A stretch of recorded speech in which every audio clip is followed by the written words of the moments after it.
Srimate Bhaktivedanta Swami Ite Namani. I first saw Srila Prabhupada at the Auckland University in New Zealand. It was sometime in April 1972. I was studying there, studying philosophy. One morning I was walking through the grounds of the university and I heard coming from my right-hand side a sound like little bells ringing. Intriguing sound. So I looked across to the right and there, who should I see? Maybe 15, 20 meters away from me, something like that, was Srila Prabhupada. And he was walking along in a very regal way with his head back, kind of bright, effulgent saffron clothes, silk clothes, walking basically in my direction. On either side, there were young ladies in saris. Each one had a bowl of rose petals, red rose petals. They were dancing very rhythmically and very gently and beautifully on either side of Prabhupada. And as they're dancing, they're throwing the rose petals under his feet. And I saw this sight. It was such a sight. And the thought just popped into my head, this must be like heaven. So then Prabhupada was walking towards me. Behind him, there was a small group, maybe 6 or 7 other devotees, disciples, some young men, couple of young ladies. And the young men had shaved heads. At the time I had long hair. And I saw these young men with shaved heads. And I thought, oh, that's not so good. Anyway, Prabhupada just walked right past me and the group of devotees. The bells were cartels, of course. And there was a little stage, just a very small stage, just maybe 20 or 30 meters away in the main quadrangle area in the university, just near the cafeteria. And Prabhupada sat down there, and the devotees sat with him, and Prabhupada led a kirtan. It was at that point when Prabhupada was singing that I recognized, oh, this is Hare Krishna, because I had heard of Hare Krishna. I hadn't met any devotees, seen any. I didn't really know what it meant other than it was from India. It was very cool because the Beatles were into it. And he started singing. And I realized, oh, this is Hare Krishna. And I actually thought, maybe he's Krishna. And then Prabhupada gave a talk, which was recorded and it's been published in Back to Godhead. It's in the folio. Prabhupada's addressing the students. There's quite a group gathered there to hear him. And Prabhupada was saying, you are the flower of your country. Don't waste your lives. Do something useful with your lives. Become Krishna conscious. So that was the first experience I had the first time I saw Srila Prabhupada. So I was in Manchester and I had been going to the temple regularly. Tribhuvannath was very powerful for making devotees join the temple. So what happened was they had a temple in the house. And the landlady came on the wrong day and they were having a stand-up kirtan on the first floor. So she gave them a month's notice. So all the brahmacharis and the books and everything that went with the temple moved into our flat. And then a month later we got thrown out. So then I came down in a van with many, many people, actually, and we all joined the Manor 5 days after George Harrison had given it. So that was very exciting. It was like moving into Krishna's village. So after I'd been here just a couple of months, Srila Prabhupada came and stayed for 2.5 months. And that was very amazing. And that was when he arrived in the helicopter. And he came actually over the roof here and he landed on that back lawn. Apparently he didn't like it at all, the helicopter ride. It made him feel very ill. But it was very amazing because I had just joined a few months, and then I was realizing, well, I saw this person, you know, a year or so ago, and he was very amazing. But what if I don't feel the same when I see him again now? So we were actually where the deities are now downstairs. That was, the deities weren't there then because Prabhupada hadn't installed them. So it was actually open to the garden, like French windows. So we were all standing on the steps and we were singing, when Prabhupada came down, we were singing, we're going home back to Godhead, oh, we're all going home back to Godhead. And we were singing. Prabhupada came over the top and he waved like this. So then he landed on the lawn. And I was thinking, well, I'm dancing because everybody else is dancing, but what will I feel like when I see him? But when Prabhupada got out of that helicopter, it was very amazing. And for many years I didn't say these things because I thought they would think I'm a sahaji or something. But other people who were there, I heard them say it. So now I say, when Prabhupada got out of that helicopter, it was just incredible because he had like a halo, you could say, the whole way down to the bottom, and his feet were not touching the floor. And other people saw that. He was walking above the ground. It was very amazing. I never saw it before and I never saw it afterwards. But it was just, and I knew, whew, I don't need to worry that I won't feel the same. I just saw this definitely as a really unusual person, completely from another planet, actually has come here to give us these amazing message and amazing methodology that we can perfect our lives. So that was also very amazing for me. So this is what I wanted to speak, actually, because this is something that has had a lasting impression on my mind and heart, and probably the most important day in my life. I had joined the Pittsburgh temple, where Mahendra was the temple president at the time. I was a full-time student at the time, getting my master's degree, but because my university was across the street from the temple, they allowed me to stay in the temple. And 1 month after I had joined, they said, Prabhupada's coming, in great excitement. So we all jumped into vans and cars and we drove up to New York to meet Prabhupada at the JFK airport. And as different from this country, England, there we were allowed to have a raucous, rip-roaring kirtan. And we had a kirtan for about 45 minutes. A very loud, very joyful. And of course there were devotees from all over the East Coast, and I guess other parts as well, many devotees. And it was my first time to ever meet Srila Prabhupada. So all of a sudden, these double doors opened up, and Srila Prabhupada didn't walk, but appeared to me to be floating through. And as soon as I saw him, as soon as my eyes fell on him, this is the experience I had, which is hard to understand in three-dimensional life. But for me, it was like tears, which started in my toes and shot up my whole body, and then shot out like this. And in my mind, something was saying, he's a pure devotee of the Lord. Now, I didn't even know what that concept meant. I didn't have any idea, but that's what I understood at that point. And then I went into obeisances like everyone else in the room. And then after a little while, actually Prabhupada walked right in front of me. After a little while, I understood that everyone in the room was soaking wet like I was. And that was my first impression.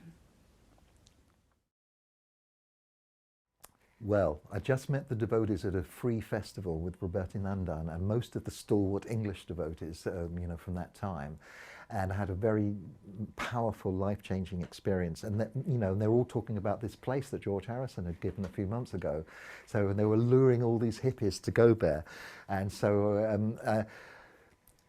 Literally 10 days later after this festival, and I was about to go to college, and I thought I'm going to go and see the devotees there.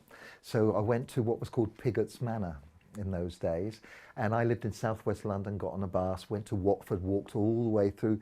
And as I was walking, I was going, what's it going to be like? What are the people? Is it going to be...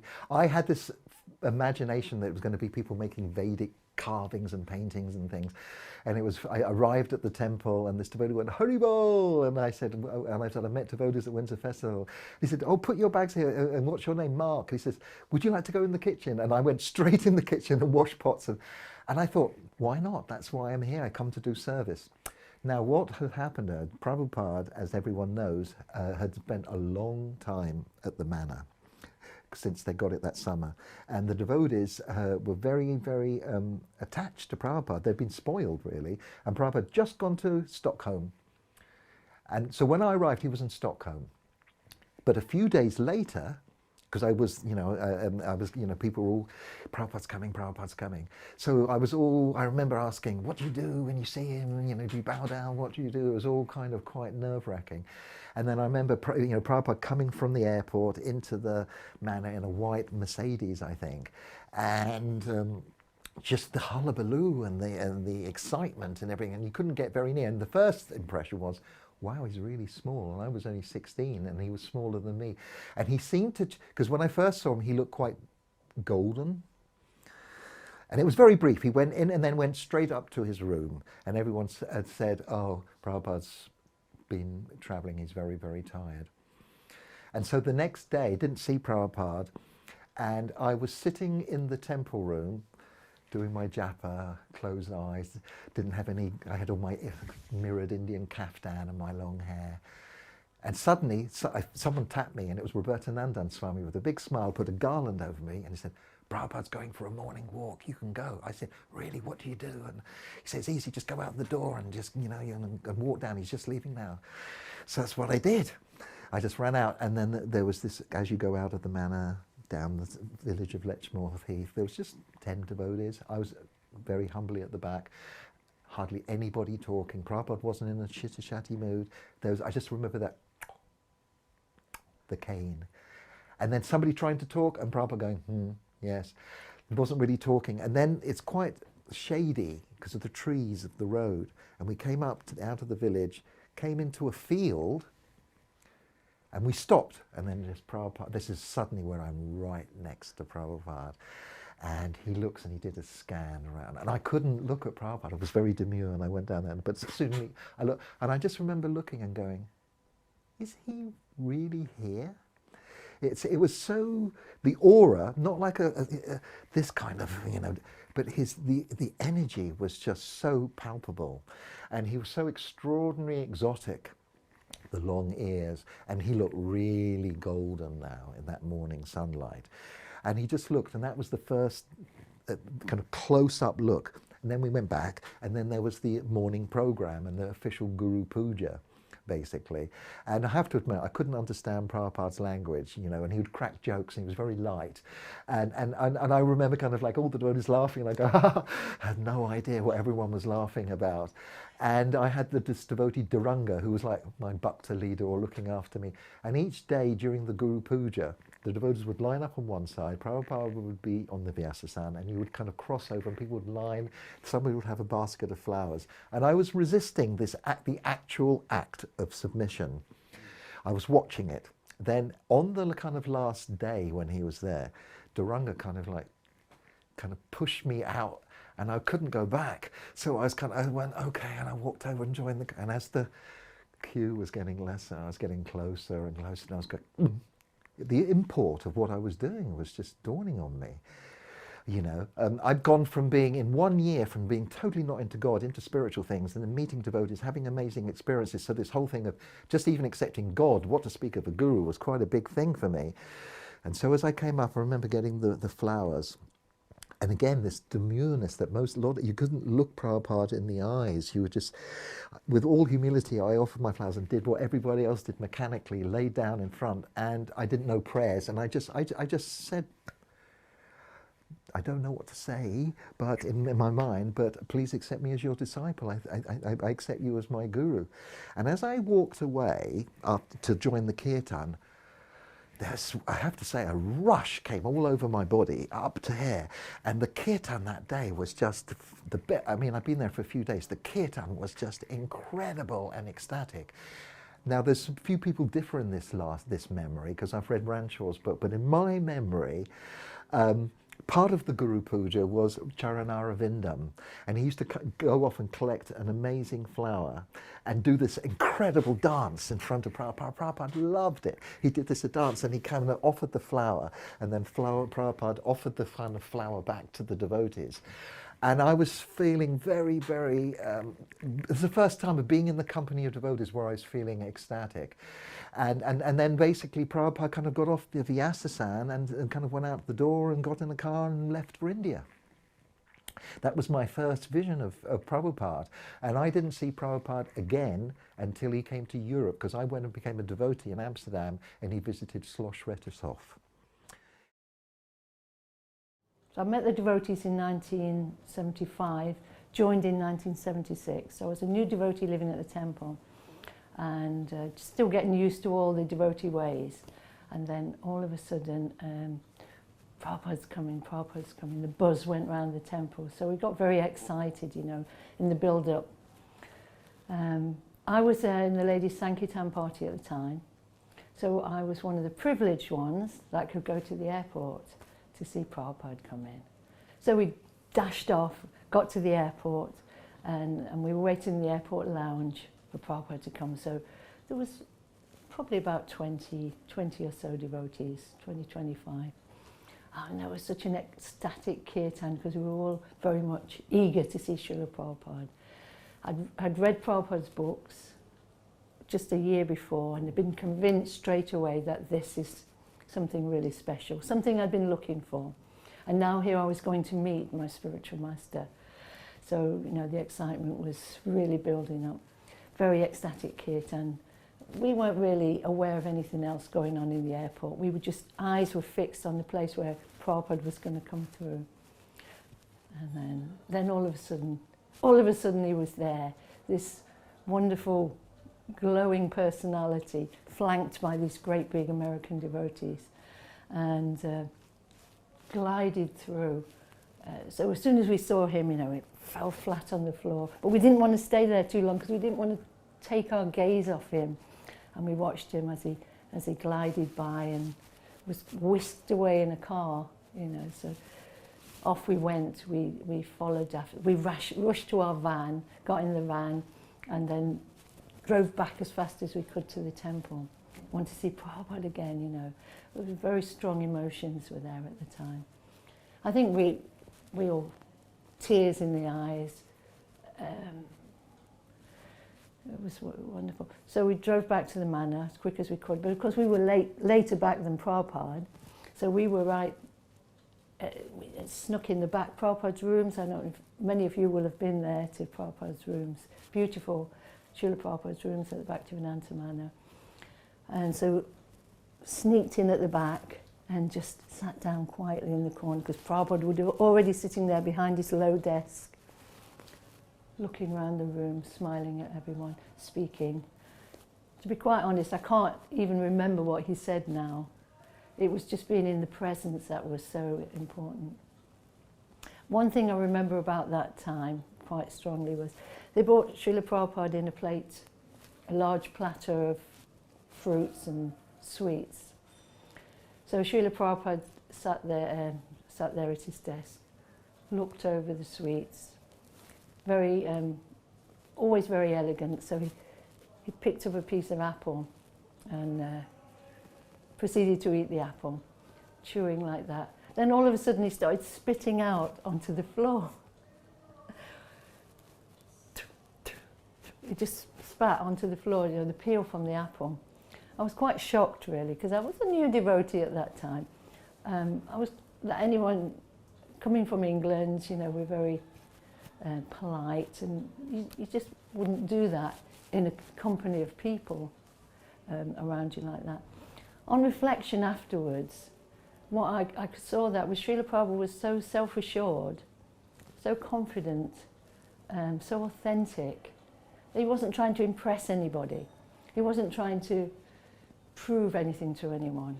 he was who he was. He was grounded, he was centered, and that's what you did. I mean, actually, there was a sheet on the carpet, so after the program, this would be taken up and thrown away anyway, so actually it was okay. But at the time I was very shocked. How could he do that, you know? So that was one of the, you know, first memories of Srila Prabhupada, being with him at that time. Well, we'd left Bhaktivedanta Manor early in the morning and we drove to Heathrow Airport. There were only 2 cars at the Manor, a brown Escort and my little Morris Minor. And another car arrived from London, a big black car to pick up Prabhupada. But when we got to the airport, there was many, many devotees there.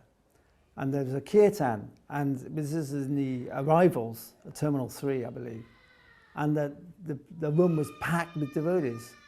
And we were all chanting, and we waited and waited, and Prabhupada came through, and it was like I'd never seen, this was like seeing the ambassador of another galaxy. He was radiant, glowing, the biggest smile on his face, and everyone dived on the floor.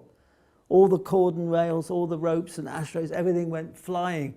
And the security didn't know what was happening. They just stood there completely awestruck. And then I first saw Prabhupada. And I knew, after having read yoga books, Vivekananda, Baba Ram Das, I had to follow Srila Prabhupada. So then we drove off in the vehicles, and Brahmananda got in my car. And in the car, we had, there was a plate of Mahaprasad, and they were passing it round, and I was the driver, so I didn't see what it was, and they came from the back seat and they said, now you have some of this, and reach over, and I reached in the bowl, took a bite, and I was driving along, and suddenly my hair stood on end and my face broke out into sweat. I was just eating into raw ginger. I didn't even know what ginger root was. And I was driving like this, trying to stay on the seat. And no one noticed that I'd eaten raw ginger, but my face was as red as a beetroot and sweating all the way back to the manor. Whenever Srila Prabhupada would come, it would always be like all the devotees start painting the temple and everything, you know, cleaning and just chaos. We were making these arches in front of the deities. The ladies were painting very beautiful gold decorations in front of Radha Krsna. And by the time Prabhupada was coming from the airport, the arches were still wet, and they were going in front of the deities, and you know, that's how rushed it was. And so I wanted to go to the airport. I'd never seen Srila Prabhupada. And so I asked Bhagavan, can I please go to the airport? And Bhagavan said, no, there's too much to do. So I burst into tears. And he said, oh, go, I can't stand seeing women cry, just go.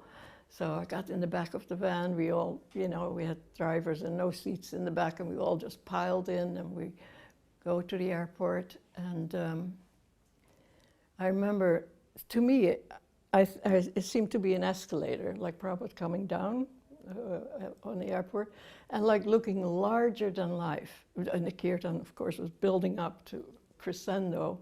And then when Srila Prabhupada he was like descending, and he looked so big, and he had all these beautiful garlands all around his neck, and he was glowing, he was so effulgent. And as he was coming down, by the time he came to where I was, he was only just a touch taller than me. He was quite short, but he was enormous. And I just cried. Unstoppable. I just could not stop crying. It was, I was a little bit of an anarchist before. I wouldn't surrender much to any authority before I was a devotee. We were with the provost in Amsterdam, and to actually surrender to a spiritual master was like, you know, to surrender to anybody. But Srila Prabhupada, somehow or other, even having not seen him, he had taken a big place in my heart, and I wanted to give up whatever I needed to give up for him.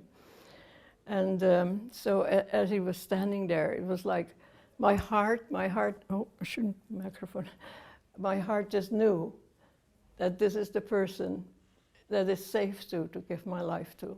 That if I want to give my heart and I want to give my life to a person, then this is the personality that I want to do it to.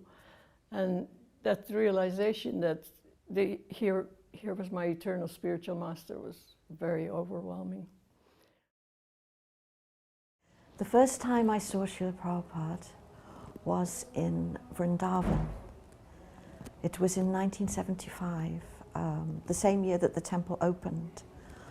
So I just arrived in Vrindavan and the night before, and then the next morning I was asked to help to clean Srila Prabhupada's rooms while he was out for his morning walk, to clean some paraphernalia, some brass, lotus and things like this. So by the time we finished doing all the cleaning, we ran to the temple, and it was just, we were a little bit late for the curtains opening. So the devotees were already taking darshan. And we came in, if you know the Krishna Balaram temple, we came in from the side door, not the front door, but the side door next to Radha Sundar, where the pujaris go in and out.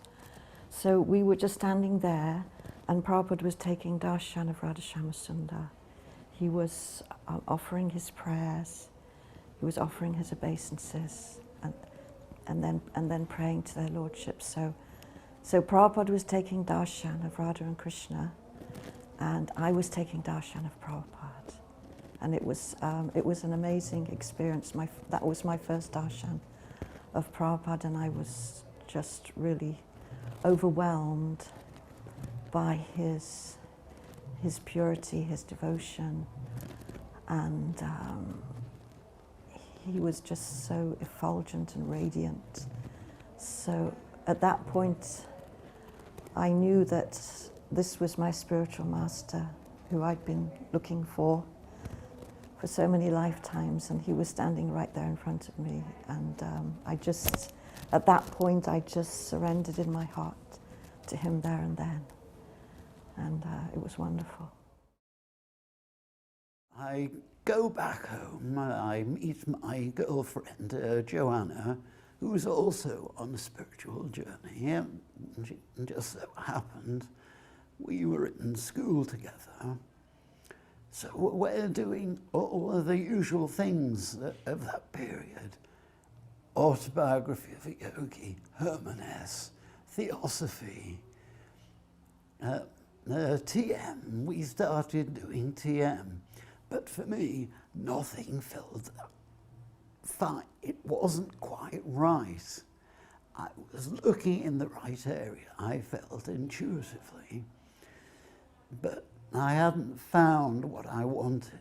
And then one day, Joanna, off her bookshelf in her flat, handed me a book, the topmost yoga system, Krishna consciousness, topmost yoga system, A.C. Bhaktivedanta Swami Prabhupada. I open the book, I read the first page, and my body goes into vibrating. I have found, I didn't say my spiritual master, I said this person knows the truth. I didn't know there was a movement, a mission, anything to join. That hadn't factored into my thinking at this stage. Just that A.C. Bhaktivedanta Swami Prabhupada was a real, genuine master. So a couple of months later, I'm in London visiting Joanna at art college. And I'm near the British Museum, and I walk down Berry Place, and I pass the Radha Krsna temple. And on the steps of the temple is a devotee inviting everyone in. I go in, and I see the photograph of A.C. Bhaktivedanta Swami Prabhupada. So immediately I've made the connection. They invite me upstairs. Tribhuvannath, it was. Sit down and they start to preach to me, and then Sarvamangala brings me a plate of cabbage. It's cold, dripping cabbage, the kind of thing at school. It's got to get off the school meals. So they're giving me cabbage, and I take a spoon. Wow, this cabbage is amazing. Prasad. So I didn't know any of this at the time. So I've come across the Radha Krsna temple. I know it is A.C. Bhaktivedanta Swami Prabhupada. I go back to my hometown. And Tribhuvannath is sending me magazines, and I'm thinking about it. I mean, with hindsight, I was probably more of a Namahata member than a monk. Anyway, Christmas comes, and I'm in a club with my friends, and one of them says to me, "So you've dropped out of university, what are you going to do?" And out of my mouth came, "I'm going to join the Hare Krishna temple." Wow, where did that come from? Now, I hadn't planned that. It came out. The Gurudas was so nice, and the devotees were so nice on their Sankirtan on Oxford Street. They invited me back to the Petterton Street to have some prasad, some eat, etc., etc., etc. No pressure, and one thing led to another, basically. You know, I was feeling there was no pressure at all. Like 1 hour on Monday, then a week later it was like 2 hours. Then another week it was like 3 hours. You know, so it grew. You know, and so when I did meet Srila Prabhupada at Ascot, they said to me, "Oh, we're going to Ascot to see our spiritual teacher. Do you want to come?" And I said, "Okay, no problem." You know, I just took it very calmly. You know, no big deal. You know, nothing special. Anyway, but anyway, the thing was that as soon as I met him, he was just sitting very calmly, very quietly, very peacefully in a tranquil pose. My knees just gave way, and I literally, instead of just bowing, I collapsed. I was really, really nervous. I thought, oh my God, you know, my goodness, you know, his aura, despite the fact that he was in a damp, cold room, his aura was just gold shine. He was shining, you know. There was like rays coming off his body. That's the effect it had on me, you know. And I don't know how to describe it. People say, you know, they have God experiences when they take LSD, you know, but that's neither here nor there anyway. But my mouth was dry. I was just speechless, and the only thing that went through my head at that moment was that this is what I've been looking for all my life, with not a single word being said. It was just body language, silent body language. And I think it was Mukunda or introduced me to Srila Prabhupada and said to him, "This is Raz, my material name. He's been coming to the temple for a few days and taking an interest." And Srila Prabhupada said to me, "So which country are you from?" I said, "I was born in Pakistan."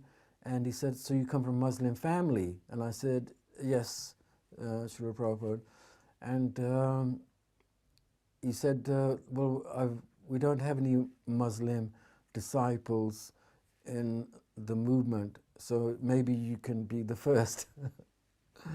And that's why I was named Jai Hari. It was after Haridas Thakur, because he was the first Muslim disciple of Lord Chaitanya, as it were. And it was one of those situations. But even now, I'm older, my private life, my personal life, my business life is centered around what I've learned from being in his presence. And what he was to me was the father I never had.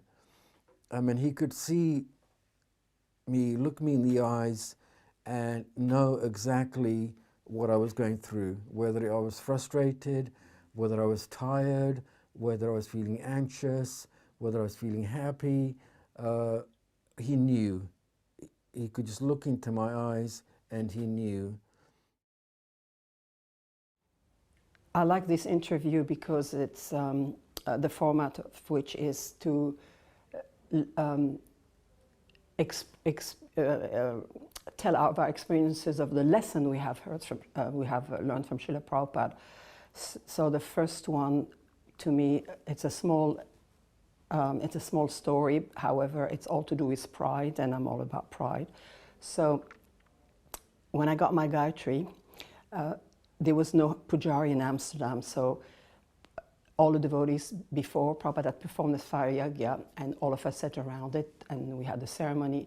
And Prabhupada was going to give personally the Gayatri mantra the next day, but because I had to go to Amsterdam that same afternoon, Ansaduta, who was at GBC at the time, asked me to come up to Prabhupada's rooms to get the Gayatri, myself and another devotee.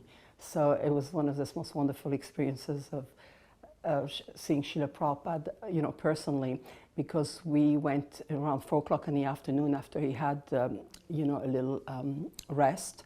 And I remember the walls were all peach, and the sun was coming through the light. And when I walked in, it was this beautiful glow and this beautiful light, and Prabhupada was sitting there. So he asked me to come. He was behind his desk, and he asked me to come to sit next to him. So I sat on his right side, and he gave me the Gayatri mantra, and he started reading it, and he asked me to repeat after him. And then he showed me how to proceed. He proceeded to show me how to put the finger at that exact spot. And I did it the first time right. So I was, I guess, really pleased, and I got really proud really quickly, I suppose. And so Prabhupada went on to explain certain, like the first line, certain thing. And before I left, he asked me again to redo the finger, and I got it wrong. But to me, it was like, it's something I took. It was an analogy of how immediately one becomes proud. And like I said, it is one of my many shortcomings. I saw Prabhupada through a friend of mine, Franks, a Jewish friend of mine. He told me that there are public lectures are being given by Prabhupada in Conway Hall. That was in 1969. So as a curiosity, I haven't seen Prabhupada before that. I was curious to see who is this sannyasi who has come from India to preach Krishna consciousness in the West, and in particular UK, because he was very, as I gathered, he was very much influenced by the English education, English etiquette and everything else. So I went there to Conway Hall, and attended the first lecture which he gave, which he addressed to the public who came on that day. And I remember the people who were there were Dhananjaya, Mukund, Gurudas, Shyam Sundar, Malti, a lot of these people were there, and were there to support Srila Prabhupada there. Now when he came inside the hall, it's a famous hall in London, and when I looked at him, I said, he seems to be a very serious person, because I have seen, or I saw a number of other sannyasis who came from India. I attended some of their meetings and lectures, but none of them impressed me. My impression was they were there just to make some followers and collect some Lakshmi. Prabhupada in his first meeting didn't ask any from the audience any Lakshmi. Gave a lecture. He introduced Krishna consciousness, and a lot of people there were quite impressed with his explanation about the material life and the spiritual life. So I said to myself that he appears to be a genuine sannyasi from India who has not come to collect money. He has come to give something which most of us, and in particular the Indians, don't have it, or they have forgotten it. So that was my first impression. You know, there were many incidents where I was present and Srila Prabhupada was there, but one point which really has stuck in my mind was when I was given second initiation. It was kind of early-ish 74, and Rabhatanandan, Swami, he did the fire yajna, and the next morning we had to go in one by one to be given Gayatri by Srila Prabhupada. So actually an interesting thing that had happened just a couple of weeks before was Prabhupada called for all the candidates for initiation to come and meet him. So we all went in. There was maybe a dozen of us. And Prabhupada came out into the darshan room in Bhaktivedanta Manor. And Prabhupada said, so, is everyone chanting their rounds? And we all said yes. But there were two young ladies, perhaps even just in their late teens, and they giggled and said, no, we're not chanting our rounds. And Prabhupada really didn't appreciate that. Prabhupada cancelled the initiation for everyone. So you can imagine those young ladies were not popular. Anyway, a couple of weeks later, the initiation happened. So the next morning I went in. I was the first one to go in. It was immediately after Mangalarti in Bhaktivedanta Manor. I went in. I already had my Brahmin thread on. Rabhatanandan had put it on the day before. So I went and offered obeisances on my own. First time I was alone with Srila Prabhupada. And I sort of I was kneeling, I came up a bit, and Prabhupada looked at me. And Prabhupada said, why have you got your Brahmin thread on? Strongly. And it just caught me by surprise. I became speechless. I was just sitting there. And Prabhupada saw that. And Prabhupada said, "Who put it on?" I said, "Rabatanandan Swami." Prabhupada said, "Why did he put it on? I wanted to put it on you." Then Prabhupada called for the temple president, who was Mukunda Prabhu at the time. So Mukunda was nearby. He came in just a matter of seconds later. And you know, when Prabhupada would come to the Manor, practically everyone would come from all over Europe. There may be 400 or 500 devotees in the Manor right then. And Mukunda, as the president, he was really busy. So Prabhupada called him in and asked him, "Why has this boy got his Brahmin thread on?" And Mukunda became speechless also. And Prabhupada told him, you are the temple president. You're meant to know about these things. Why do you not know? And Mukunda couldn't answer. And then Prabhupada sent him out. The whole experience, it was a very striking experience because I'd never been with Prabhupada before. And his mood was strong. He spoke strongly. He was sort of cutting and questioning why. And he wanted to know why.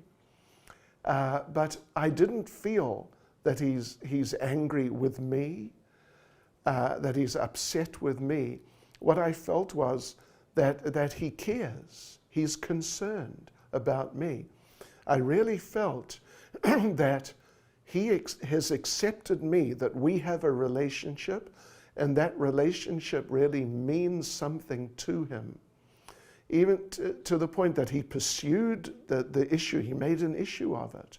He called in the temple president, made an issue of it with him strongly, and questioned him a few times about his role in the whole thing. So it really struck me very deeply, even though I was a bit sort of slightly disturbed by the scenario. But I really felt that I mean something to him. I'm not just another name on a list or something like that. I am a person who he has a relationship with. I mean something to him. He cares about me. He's interested in me. And he really wants to help me. I really felt there was affection there. So when I walked out at the end of all that, I was sort of buzzing a little because of the intensity of it. But what really carried over in my mind, and it carries over till today, is that this is my spiritual master. Even though we'd never met before, and he, in a certain sense, he didn't know who on earth I was, but he did. And he cared, he was concerned, he was interested. He had affection that really went deep into my heart. So after that time, when I was rendering service, I would say, practically always thinking how this is for Prabhupada. It's part of my connection with Prabhupada, my relationship with Srila Prabhupada. I left London, I went up to Manchester for a while, and Prabhupada was in charge of the temple up there. Actually different people, but mainly him.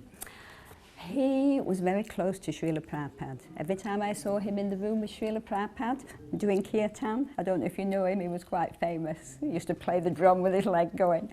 Every time I saw him at Berry Place, Prabhupada would go and pat him on the head because he was so young. He was much younger than me, but he was so, actually, had so much energy and love for Krishna.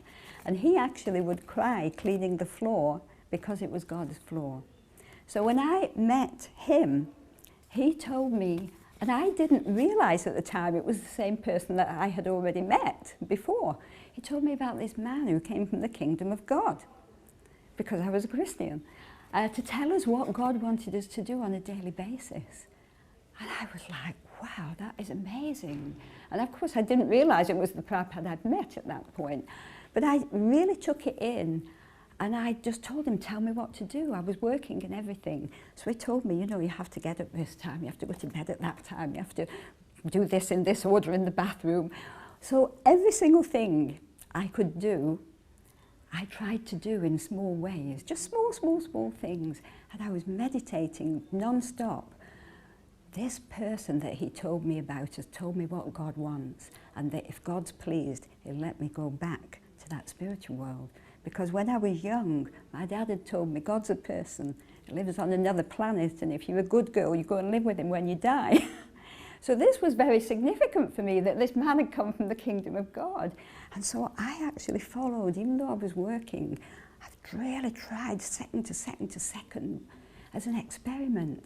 And I have to say that I got the most amazing, deep, incredible realizations that are my foundation to this day. So that was Prabhupada from a distance, just meditating on this amazing person who came. So, yeah. I was initiated in Vrindavan in 1976, in April. Actually, I had told the temple authorities that I would like to get initiated in Mayapur, because I felt that that is the land where all the mercy is flowing and I needed mercy. But they said, no, your name is on the list for Vrindavan. And I said, oh no, please, for Mayapur. And they said no. So anyway, it had to be Vrindavan. And since then, for some reason, I've always had more of a relationship with Vrindavan. But I went up for my beads, and Prabhupada said, your name is Jagatam Dasi. And I said, excuse me, Srila Prabhupada? I didn't recognize the name. He said, Jagatam Dasi. So it was quite clear. And then after the ceremony, his servant, his secretary, and the temple president came up to me and said, oh, look, that's not your name. Your name is actually Jagatam Adhishtatri. It's in this book, Radha Sahasranam. And they opened the book up and showed me this long name, Jagatam Adhishtatri, which means beloved of the creator of the universes. So it's a name for Radharani. So, but anyway, I used to just, when people asked me my name, I would say Jagatam because it's so much easier. And if I would sign a letter, I would use the whole name. But what was interesting is when I first joined the temple, I was a feminist. And I was thinking in my mind, oh, I don't want a feminine sounding name.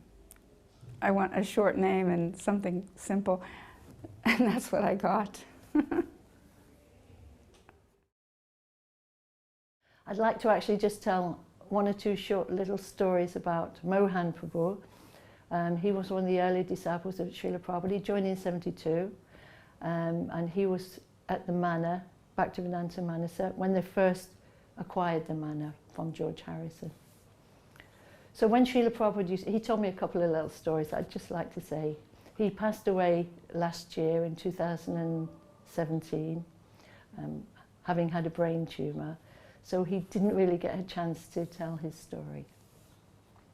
So Srila Prabhupada was visiting one time, and they called him to Prabhupada's rooms to fix his lock on his case.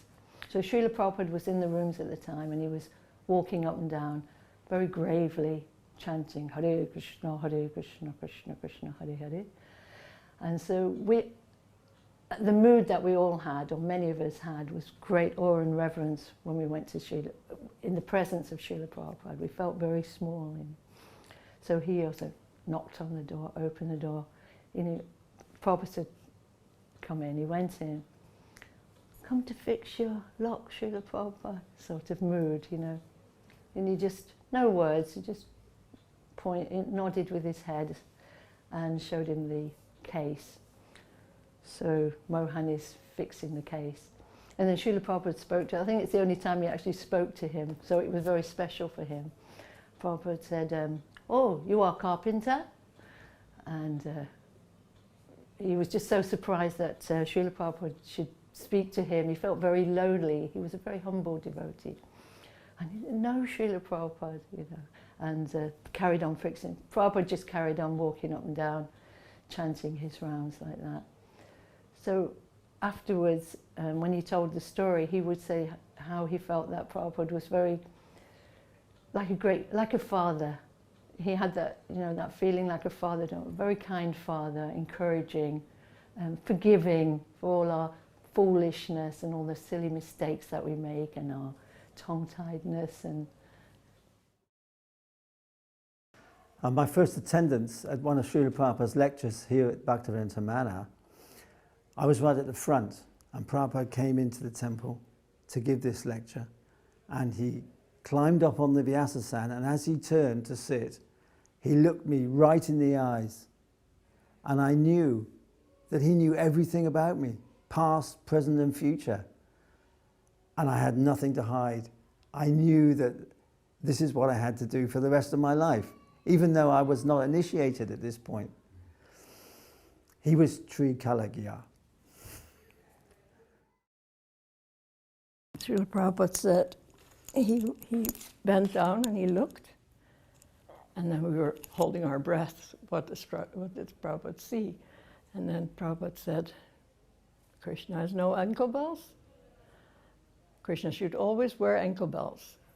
And here he showed, to me he showed, especially in deity worship, the being cautious, being careful about the details in the puja, not so much the show but to make sure that whatever Prabhupada has given and told us what to use and which places the deities should be decorated, that it should be done. And very often you see pujaris don't put ankle bells, or here they always wear ankle bells because they know the story.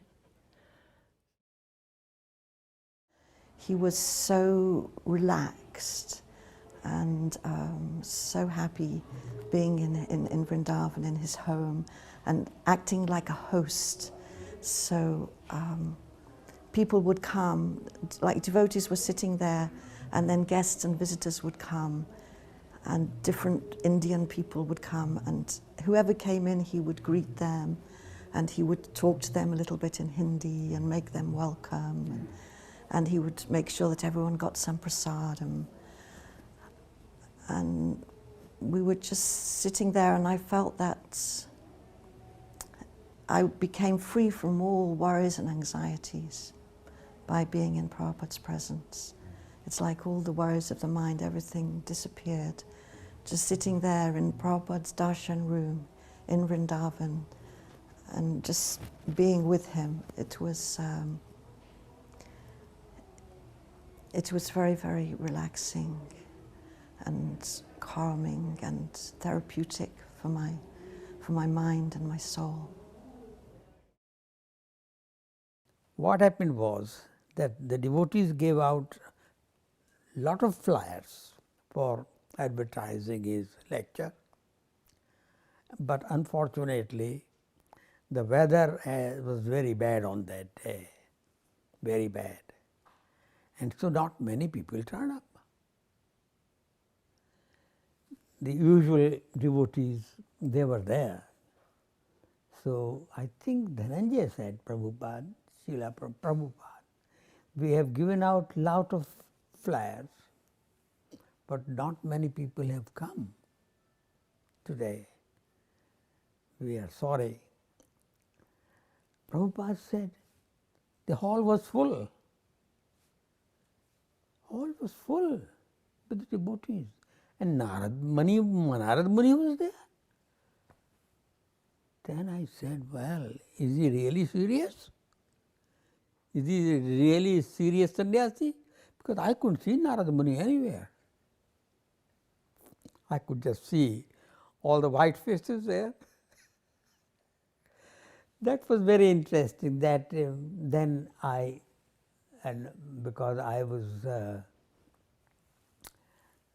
not at that stage, believed everything a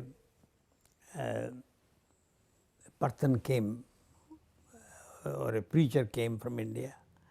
But then I realized that I was not able to observe what Prabhupada was observing. And then later on I realized that Prabhupada is Prabhupada. I'm an ordinary materialistic lawyer in London, you see. So I could only see everything what I could see. If I didn't see, I didn't believe in it. Yes, well, I remember one very striking experience that I had with Srila Prabhupada. It was in Bhaktivedanta Manor. It was, I would say, the spring of '74. And Prabhupada had a darshan. You know, he would pass through London regularly. And whenever he would pass through, he'd stop at the manor for a few days. I was there. I was the treasurer at the time in the manor.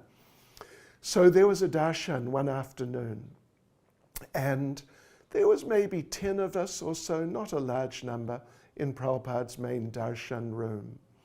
So Prabhupada was speaking about different things. And then one boy, his name is Achintya Rupa, he asked Prabhupada a question. He actually had a copy of Nectar of Devotion with him, and he read a few sentences from the chapter which is talking about offenses to be avoided, that particular chapter. So he read what Prabhupada had said there, that if you perform what are called seva aparads, there's a few lists of offenses in that chapter. The first couple of lists of maybe 30 or so each, they're seva aparads, which, you know, they're aparads, but they're not so serious like the 10 nam aparads. So he read what Prabhupada said there, that Prabhupada says there, if you commit those seva aparads, then as you continue in your service, the effects may just be sort of cleansed away. But, Prabhupada says there, if you commit any of the 10 offenses against the holy names, then you cannot overcome the reactions. So this devotee read this out. And then he said to Prabhupada, he said, but Srila Prabhupada, isn't there some way to overcome those reactions against the 10 offenses? And Prabhupada looked at him. He gave him one of those piercing looks. And Srila Prabhupada said, you are asking this question because you want to offend. You want to offend, and then you want to just do something to get free from the reactions. But no, you must not do like that. And Prabhupada said, you must stop offending. No more offenses. So that was really quite an experience for all of us. I think the lesson is quite obvious, that even though in some literatures like Harinam Chintamani there's talk about if you commit this one of the 10 offenses you can do something and that'll be okay. But Prabhupada, he was insisting and expecting and emphasizing how essential it is to avoid those offenses completely and not just sort of tolerate being offensive to some degree. Then, during that same darshan, different devotees were asking different questions.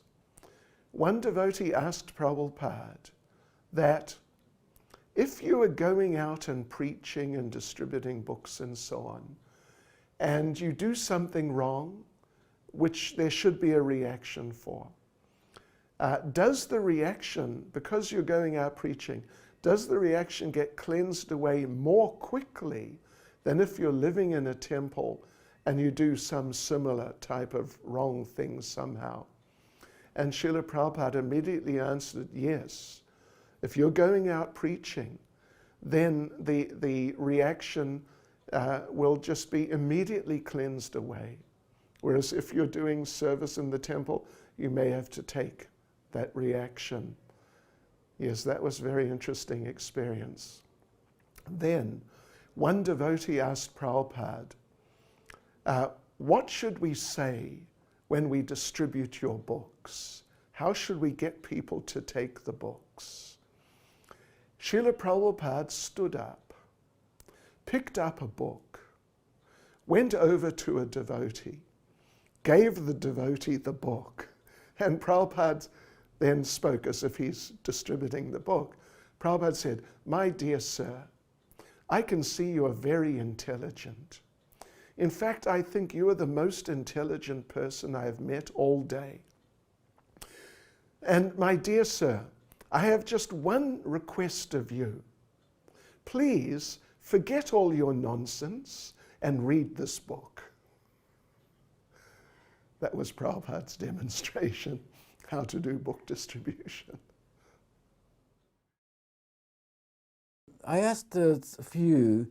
One of them was the questions of karma and why certain things happen in the material world, and let's say corruption,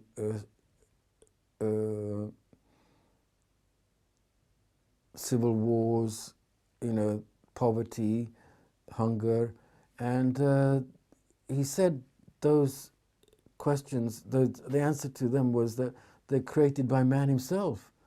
There was no need for this to happen. If people followed Krishna consciousness, there would not be this scenario.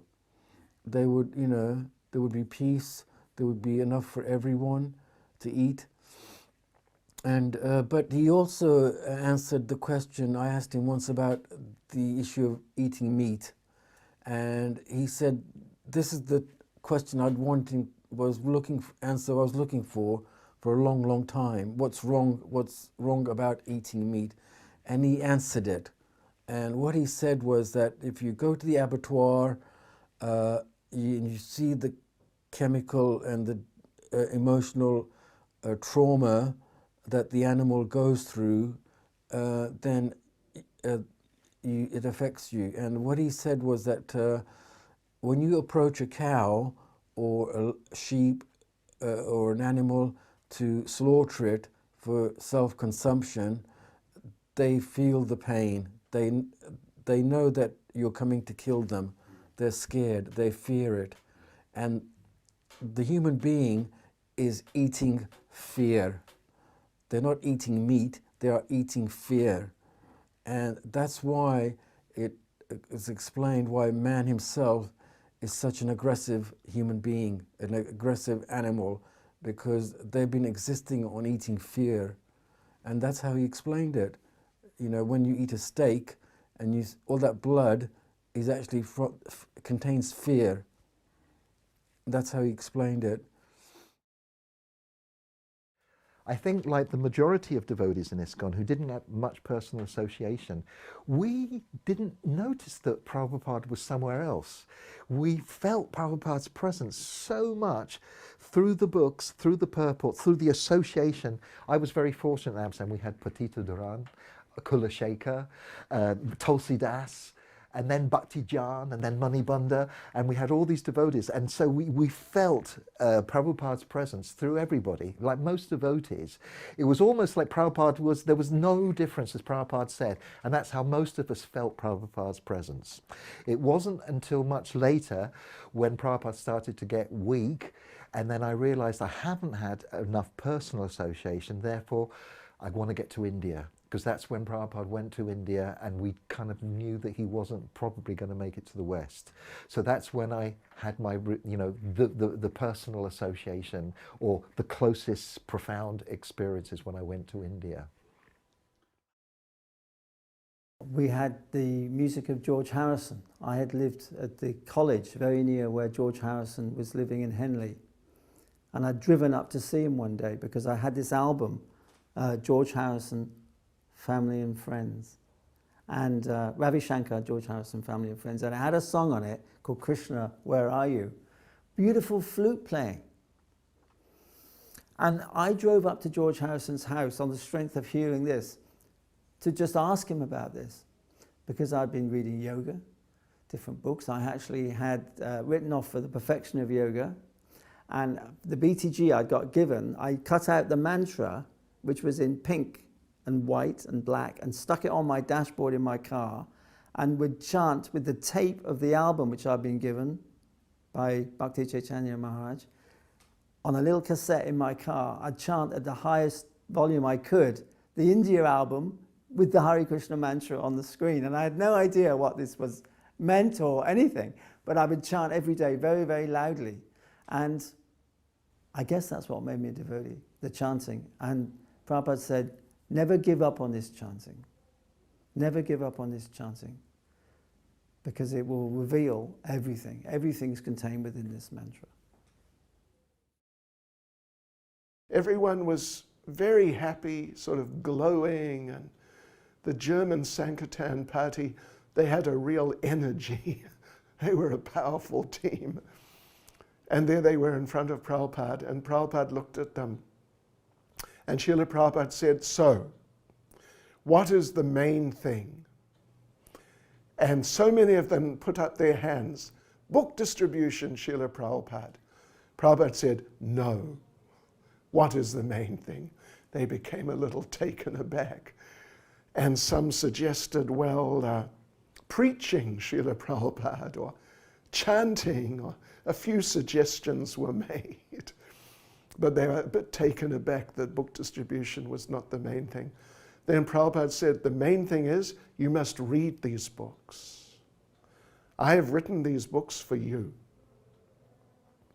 And Prabhupada actually, as I recall, mentioned that it will not be very good if you go out distributing the books and the people ask you, what is this book about? And you say, I do not know, but it is a very good book, and you should take it.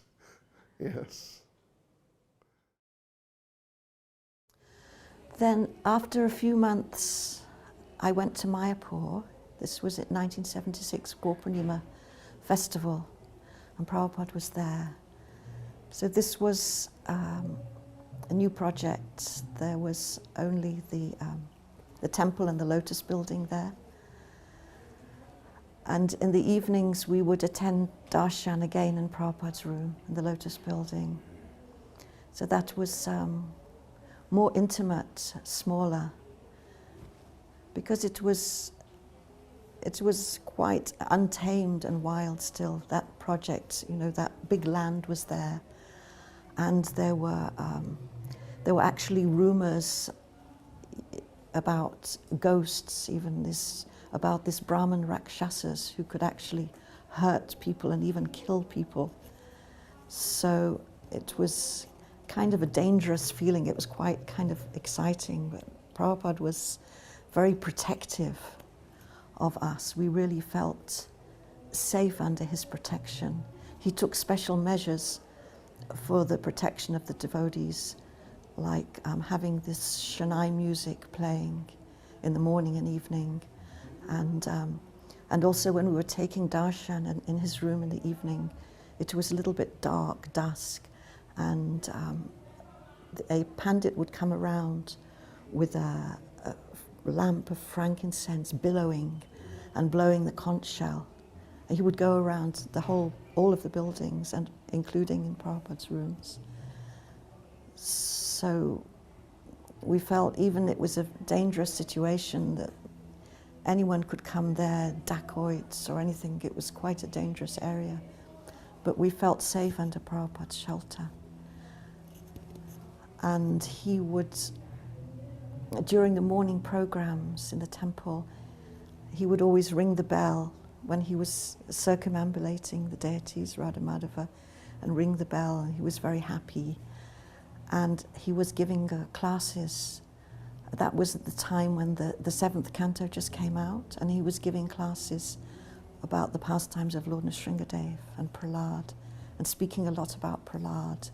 And those were very powerful lectures, and speaking about Prahlad. And it was like, Prabhupada was like Prahlad in one sense, you know, being fearless. In his preaching and his traveling, and traveling to the West alone in this advanced age, and then starting these projects in India in this situation. So we could feel that power and that fearlessness in his voice, just like Prahlad Maharaj being sheltered by Lord Nrsingadev. Whenever I'd meet Srila Prabhupada and be face to face with him, the tears would always come. And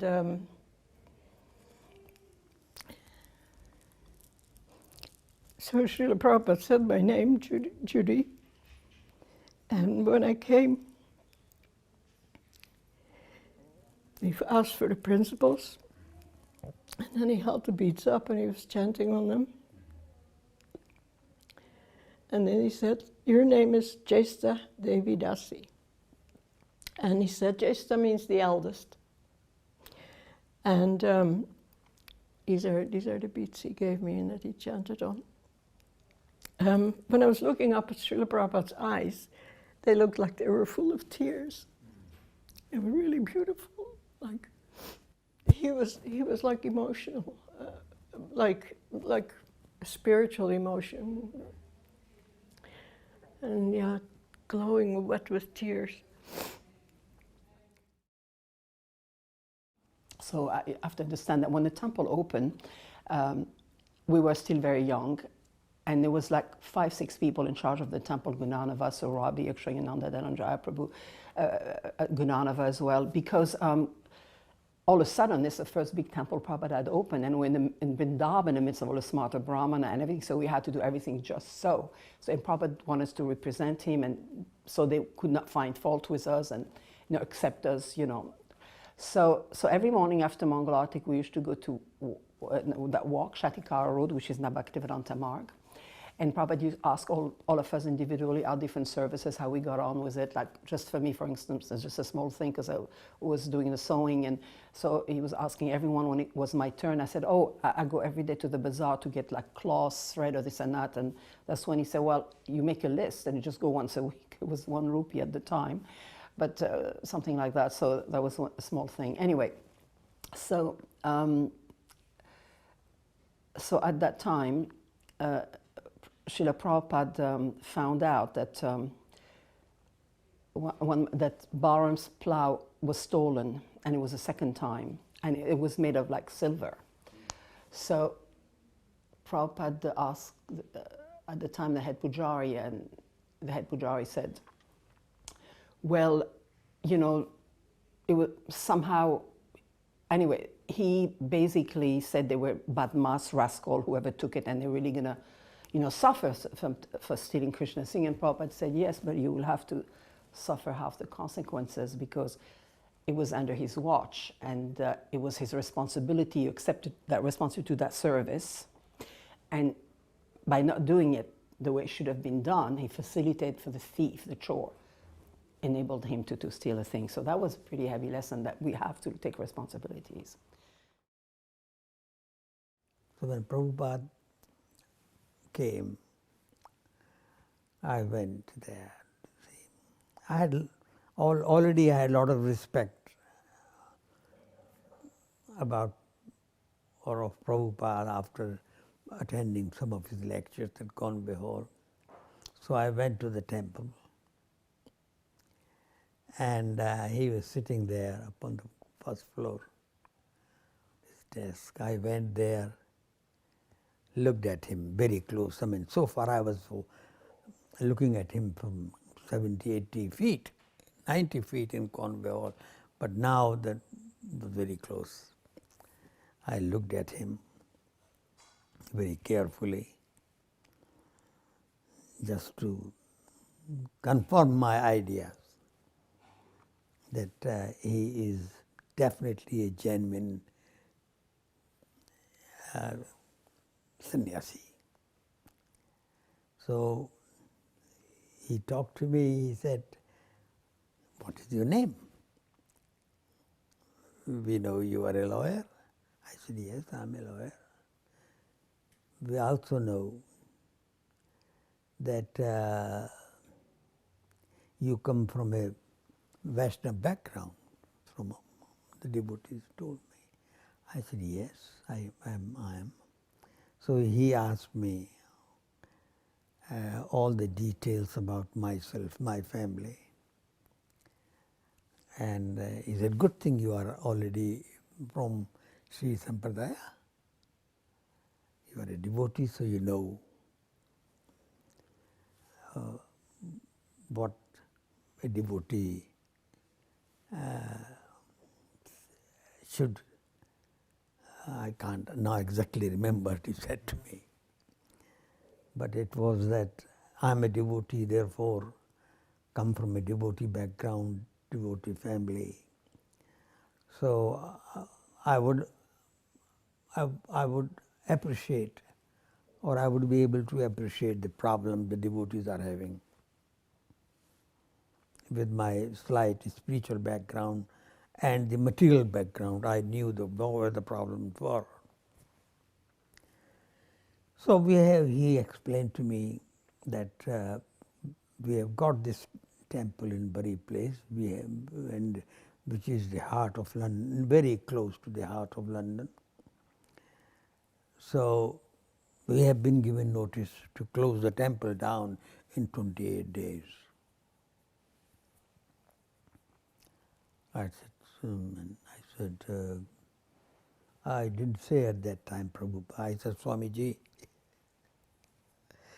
it's a very short time, 28 days. So I said, and he said, Goodman and Goodman are a bit expensive, and our devotees don't have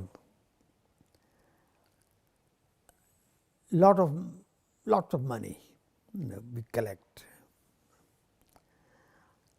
So I guessed, I understood that Prabhupada, or Srila Prabhupada now, you see, was expecting work from us,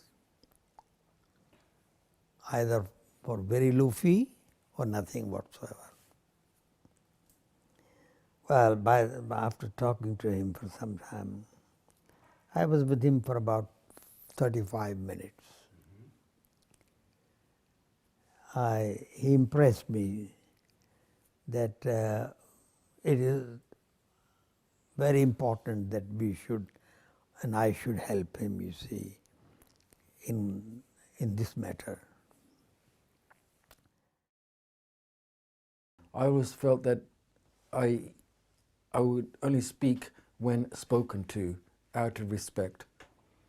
So if he said to me, Jai Hari, how are you?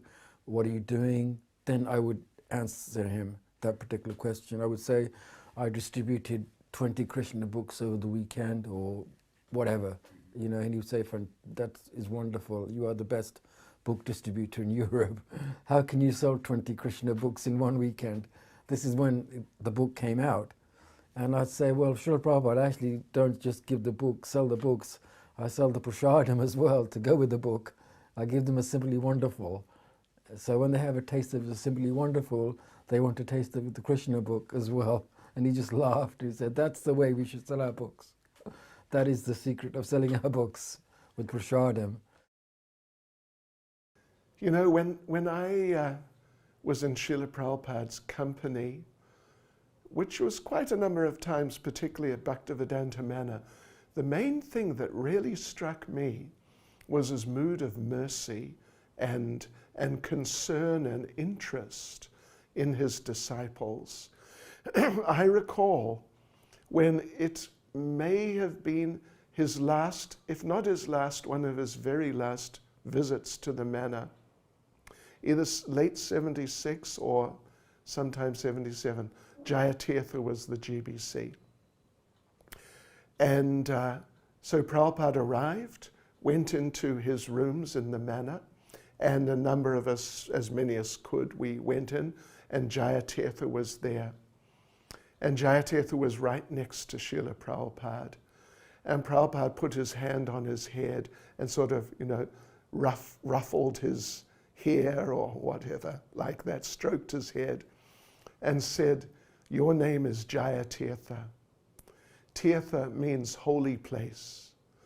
People take shelter of the Tirthas. I've come to take shelter of you. Yeah, Prabhupada said that. I've come to take shelter of you.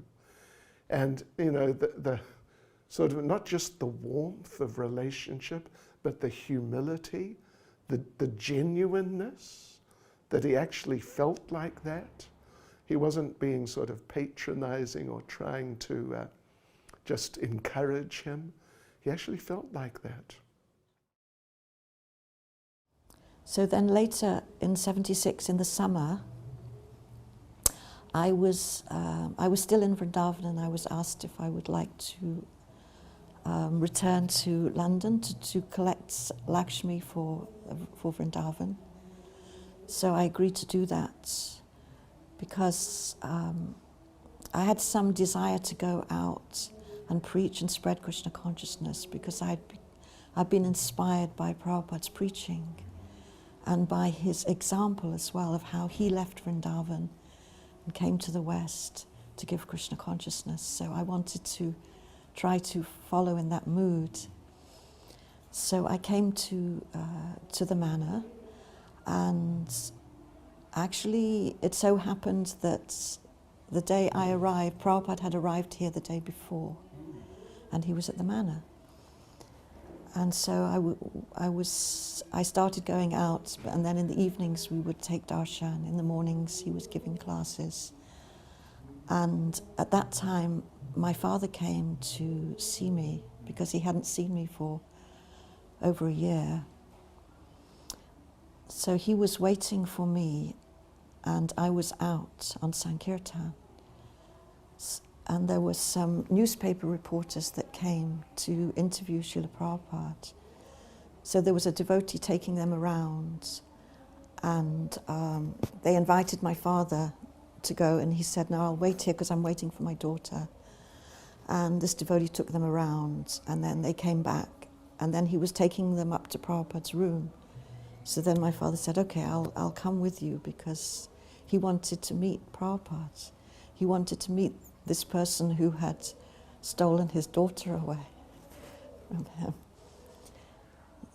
So he came into the room and he sat down here in Prabhupada's darshan room while they were doing the interview. And he just sat there and waited, and then they left, and some other people came in, and there were different people coming to see Prabhupada. And he introduced himself to Prabhupada, that I am the father of Jagannathesvari, who you initiated her in Vrindavan. And Prabhupada said, "She is a very fortunate girl." Of course, when my father told me this afterwards, I was in ecstasy. But the way Prabhupada engaged my father in conversation was very endearing. He didn't try to preach to him, but he was actually asking him questions, because my father's a teacher and he's quite knowledgeable. So Prabhupada was asking him different questions about England and about just different sort of general knowledge about the country, like that. And my father saw that some Indian people were coming in, and then after they took darshan of Prabhupada and talked with him, then they would walk out backwards just out of respect. They didn't want to show their back to Prabhupada. So when my father left, then he did the same thing. He walked out backwards. But he was very impressed by Prabhupada, and he's always respected him. And it was really good for me that my father got to meet Prabhupada and to understand that what kind of a person this is, and that he's not some kind of crazy person, but a gentleman. And so he was happy, and I was also happy. So one time, when Prabhupada was here in the Manor at that time, people would go on the morning walks. And one morning I was going to go on the morning walk, and it was raining, and I hadn't actually put a coat or shoes on. I was little, I'm going on the morning walk with Prabhupada. So Prabhupada came down the stairs, and I was waiting in the Manor, in the temple room. Prabhupada came by, and when he stood by me, how he knew I was going on the morning walk, he stood right in front of me with his face like this to mine, and he said, you are going on the morning walk? And I said, yes, Srila Prabhupada. And he said, you are not properly dressed. So I was amazed by that. It just made me realize how he came with such a big mission for the whole world. But still, even on the small, seemingly small things, he was so not just caring, but he noticed everything about everyone. And then he gave personally, you know, so, yeah. And like I said, whenever somebody would do a service, they would always do it to their best of their ability. So one of the devotees was leading the kirtan and was playing the drum and fancy beats and all, you know, a little bit showing off, you know. And Srila Prabhupada said, as the kirtan stopped, he went, you do not know how to sing Hari Haraya Nama Krishna? He said, there should never be a kirtan without Hari Haraya Nama Krishna. You know the song? Yadavaya Namaha. He said that, and I thought it was, in a way, was so showing that Prabhupada wasn't impressed, you know. But we always try to do the service to our best, you know, so Srila Prabhupada would be pleased. I always looked at Srila Prabhupada as like a father figure, somebody I could respect, somebody who knew me better than I knew myself. That's the term I was looking for. And somehow he did. He knew me better than I knew myself. And whereas I was thinking of tomorrow or the next week, he was thinking about me the next year. He was planning my future, basically, and, you know, or whatever, because he knew that I had certain qualities, whether it's in business, entrepreneurial, management, marketing, and he was, you know, showing me the way to channel it, basically. And because of those ways of him showing me those, I was becoming more and more braver. I wasn't scared. I wasn't scared to organize a book stand in Frankfurt, Germany, for the Frankfurt Book Fair.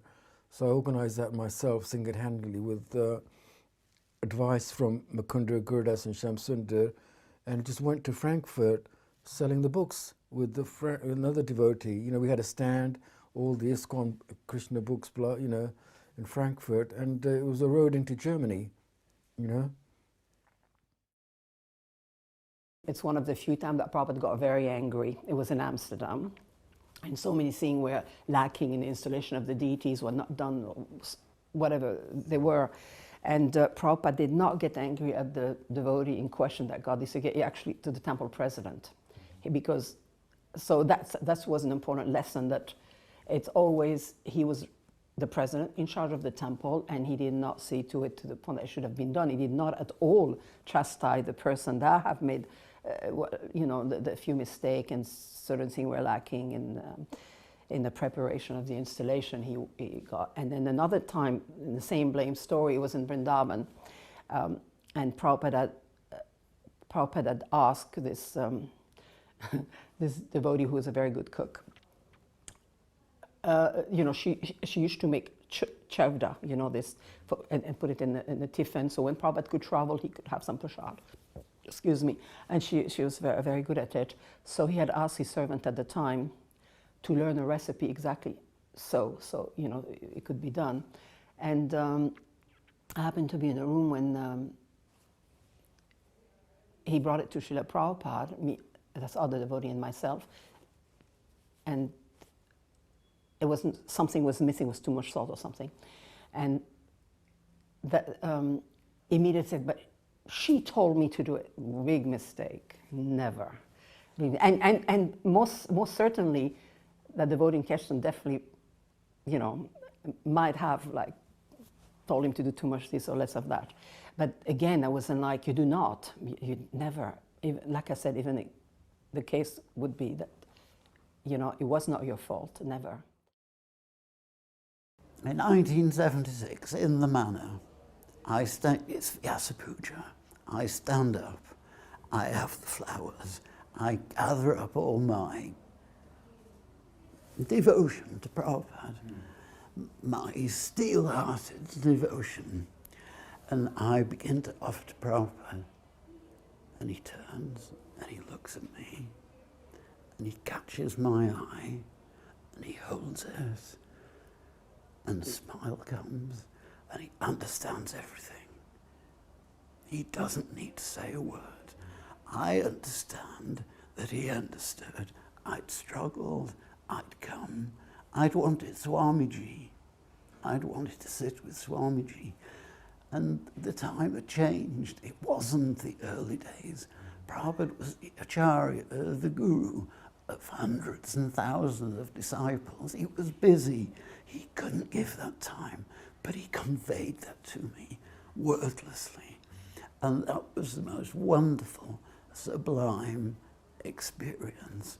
And that was the last time I met Srila Prabhupada.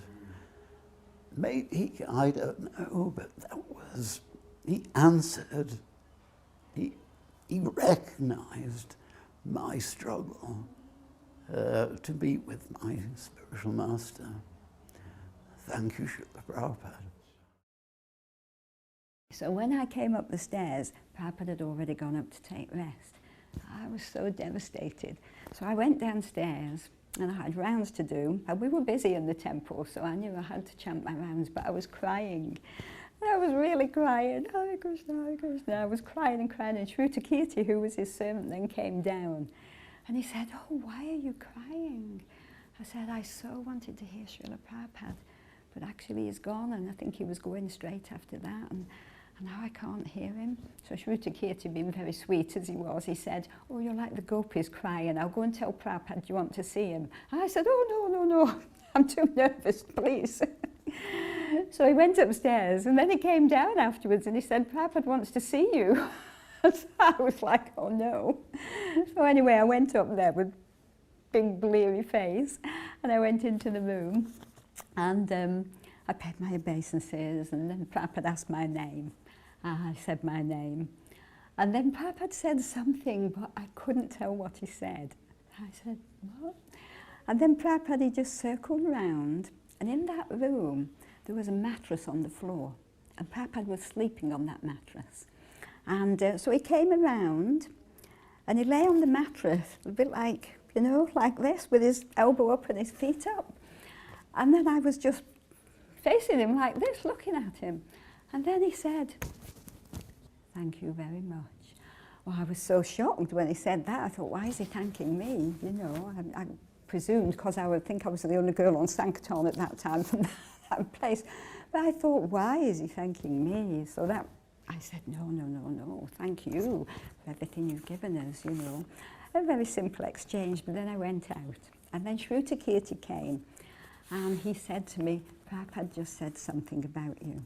And I was seeing how Prabhupada was so grateful for whatever little service we did, that Prabhupada actually said to Shruta Kirti, he came out and told me, "She's a great sage, Krishna will bless her."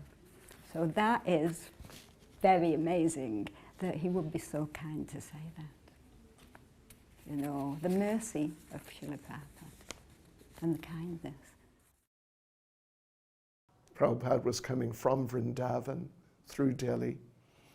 And then we met Prabhupada at the airport. And when Prabhupada was in the Manor that time, physically he was severely indisposed. His body looked bad. He was practically emaciated, very thin. I'd never seen him look like that before. And he was very frail. He couldn't really walk much.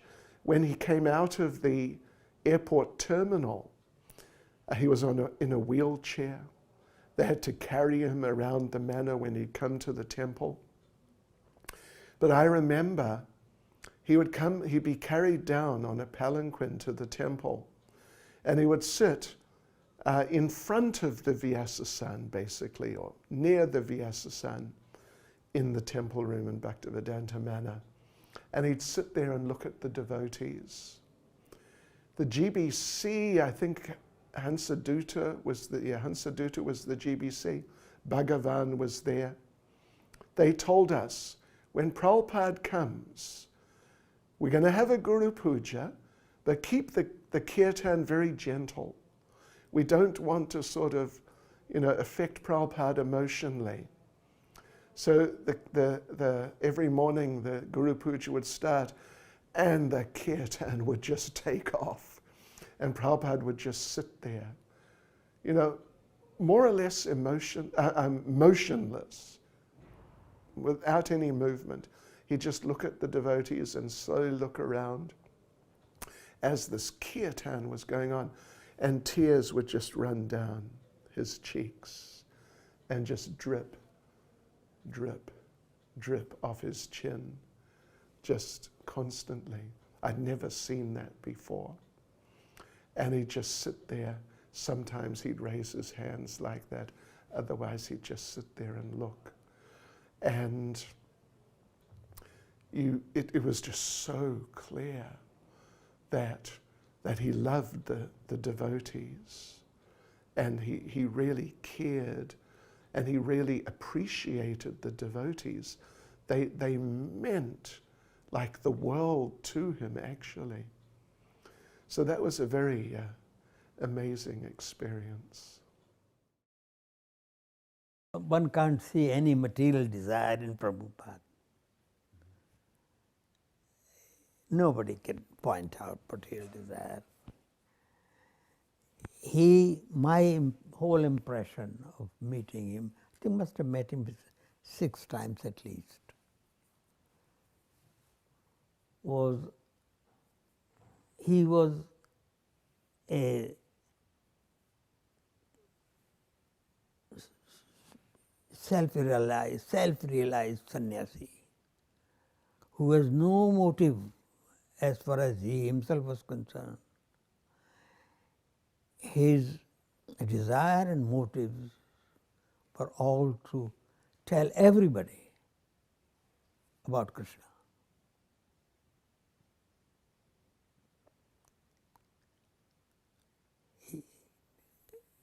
And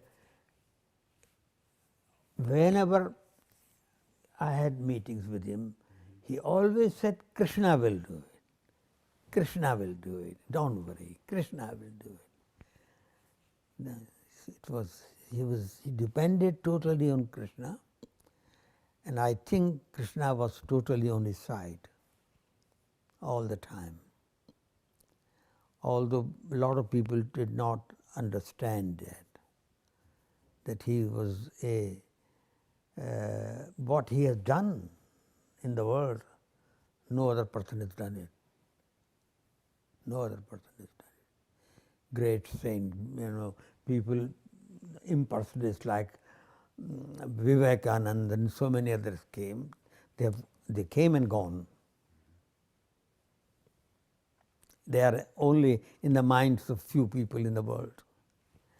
But Prabhupada, because he was totally, even that is the wrong description.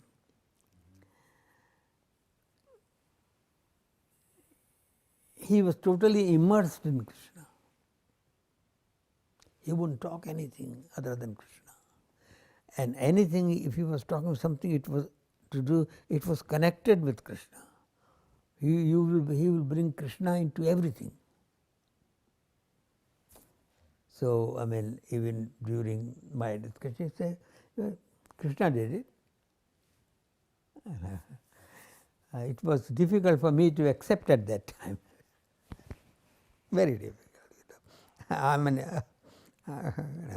I do come from a Western background, but covered up with material desires. So,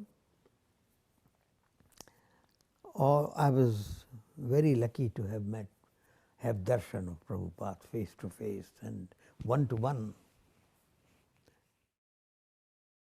Prabhupada completely the purity of his sincerity and his surrender was so authentic. And when you read about the history, because I'm quite interested in the whole guru phenomena, what Prabhupada did at his age, with no backing, with just sincerity and faith, and Mullah Pakriti's book about all the people, and one of the things that struck me in that book was everybody thought that Prabhupada was mad. Not mad, but yeah, kind of, they just saw him as a kind of sincere Bengali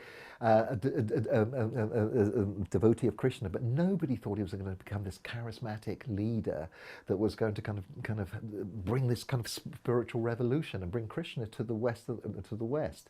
And not only that, I love the verse Namaste Saraswati Devi Gauravani Pacharine Nirvisesha Shunyavadi Paskachada Zatarine. Because really, when you look at the whole story of the East-West dialogue between that, what India has to offer the world, Prabhupada was the spearhead and the only person to introduce theistic Vaishnava Bhakti doctrine.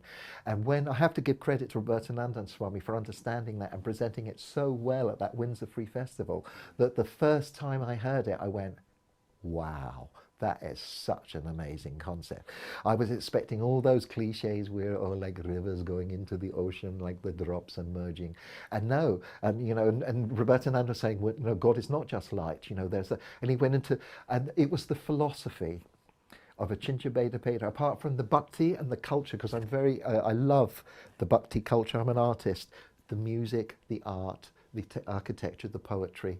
Prabhupada gave us all of this in such a kind of understated way. And to realize that it's become so massive, the Krishna phenomena, where it's gone, that without Prabhupada, none of this would have happened. There were so many qualities of Prabhupada that were unique. You would see pictures of him in the BTG when he was in the snow, with his Swami hat on, in New York in the blizzard and snow, like alone in the street, just looking like this over his shoulder and walking.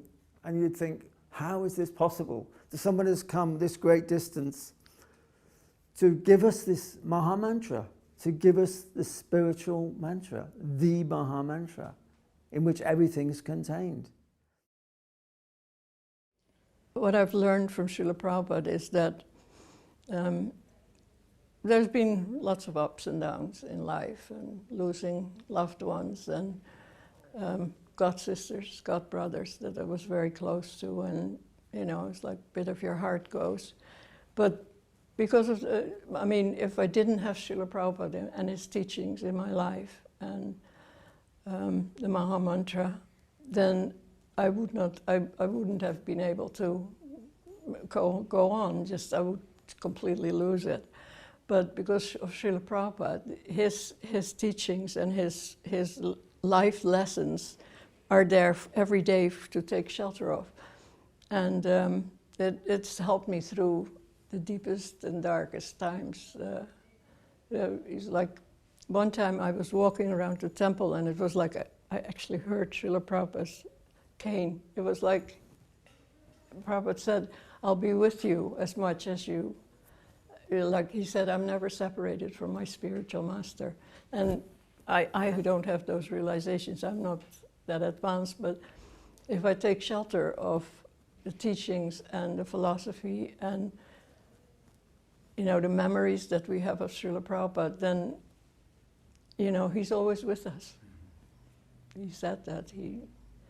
And I've seen devotees going through bodily, you know, I've been with quite a few devotees when they were leaving the bodies, because that was my service to help devotees. And somehow or other, Krishna always arranges that everything is like a dance. And devotees, just the kirtan is there, all the devotees are around, and the devotees, like this one devotee was Samba, and when he left his body, the people and the man in the bed next door, he said, oh, I'm so glad that we got to hear. It was like there was a chariot coming from heaven, he said. And the whole room was so uplifted, and we were afraid, Sri Kirti was there as well, and we were afraid that, you know, we disturbed the person, but he could actually feel the air lifting, you know, we chanting in the Sringadev prayers. And this is the gift that Prabhupada has given. As a 67-year-old senior person, it's Prabhupada's friendship, the feeling of intimate friendship and acceptance. And the acceptance, he's completely qualified to take us back to Godhead. Of that, I do not doubt.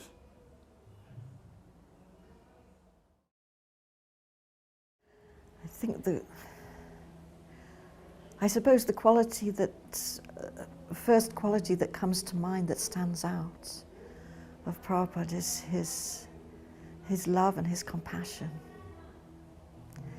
And I think that that's what made him come to the West and save all of us. Because although on one level he was simply following the orders of his guru and the desire of his guru to preach in English, but internally also to be able to do that at that age, the compassion that he had was amazing. And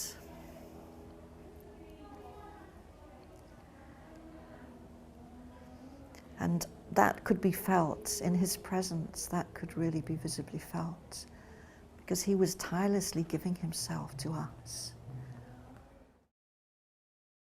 What you felt when you were with Srila Prabhupada is that you were in the presence of someone who was pure. That's the word, pure. So I want to say that our Srila Prabhupada actually did give everything, completely. So sometimes devotees quote things that were said in the 60s as to what we should and shouldn't do, maybe about going a little deeper, perhaps going towards looking at Raganuga Bhakti and what does it mean. So for younger devotees, definitely, you know, that is not appropriate. But for older devotees, many of my godbrothers and godsisters have already left their body. I'm 70 years old. Prabhupada said, work hard now, samadhi later. And in Srila Prabhupada's books, when we look in Caitanya Charitamrita, he actually gives all the information what to do if we want to go that step further. He tells us to read Brihad Bhagavatamrita. He tells us to read Ujjvala Nilamani. He mentions actually the 10th canto commentaries of the previous acharyas and the 6 Goswamis' books. So I feel that Prabhupada wanted to give us this. He did give everything. You know, sometimes it's like we think we can't progress, but Prabhupada was so potent. He had the ability, even after leaving the planet, to move us forward, to be able to go to that full depth that he wanted to take us back home to Godhead. So I just wanted to say that this is our Prabhupada's true glory. He did give us everything. So when I think about Srila Prabhupada, it's the great compassion and love that he exhibited for all of us in so many ways.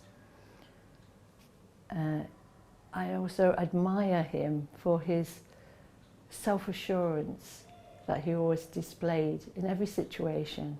This was always like something, wow, this man, this is someone you could trust. This is someone who knew what he wanted, where he was going, and that great faith that he had in Krishna. Krishna was real for him, and because we believed in him, then Krishna became real for us too. Hare Krishna. So England was the last place that Prabhupada visited in his touring before he left this world, and I was here at the time. I was staying at, I think it was at Bury Place at the time, doing Sankirtan with all the ladies there. And of course, we were invited to come over to the Manor and stay while Srila Prabhupada was here. And it was a very devastating time for us because it was shocking to see, you know, how his body had diminished in size so much. And many people have told this story, how he was carried down in a palanquin, which is right here, and he would sit in the Vyasasan area, and we would all sing Sri Guru Charana Padma. And many devotees recounted how during that very special time when Prabhupada wasn't speaking, but he was looking at each and every devotee. And I, myself, don't remember him looking at me. And I remember that I felt like I was in Maya that time because I was struggling a lot in my spiritual life. Not my spiritual life, but I was struggling on Sankirtan, and you know, and my mind was really getting the better of me. And I do remember that he didn't look at me, and in the years past I heard devotees saying, oh, but he gave me that special look and I didn't get it. So after some time, I prayed to Srila Prabhupada. Not pray, but I just started speaking to him. You didn't look at me, and I was feeling so sad about that, and I was thinking about it a lot. And then one day, he appeared to me in his beautiful, beautiful form, sitting down, and he gave me the most beautiful oceanic smile, like the lady from Pennsylvania said, oceanic. He just sat there and gave me the most beautiful, all-encompassing, loving, compassionate smile. So then I knew that, again, he's not an ordinary person, he's Jagat Guru, he can hear your prayers. Sometimes devotees take initiation from different gurus who are advanced and advancing, but maybe they cannot appear in your vision or your dreams or like that. But Srila Prabhupada is on a different category altogether. He's the highest level of Uttama Adhikari. So, you know, so many years have gone past, maybe 40, almost 45 years for me, and we've all had our ups and downs, but we can never forget Srila Prabhupada and how much love he had for us. That his love is not a material love. It's a pure,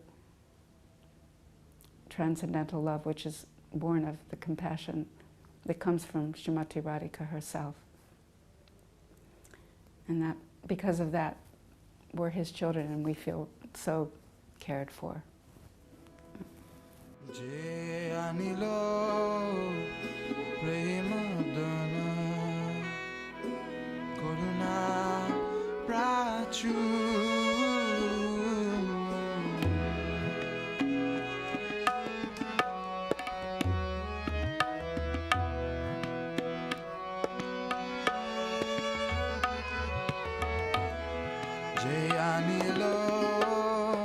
Prema Dona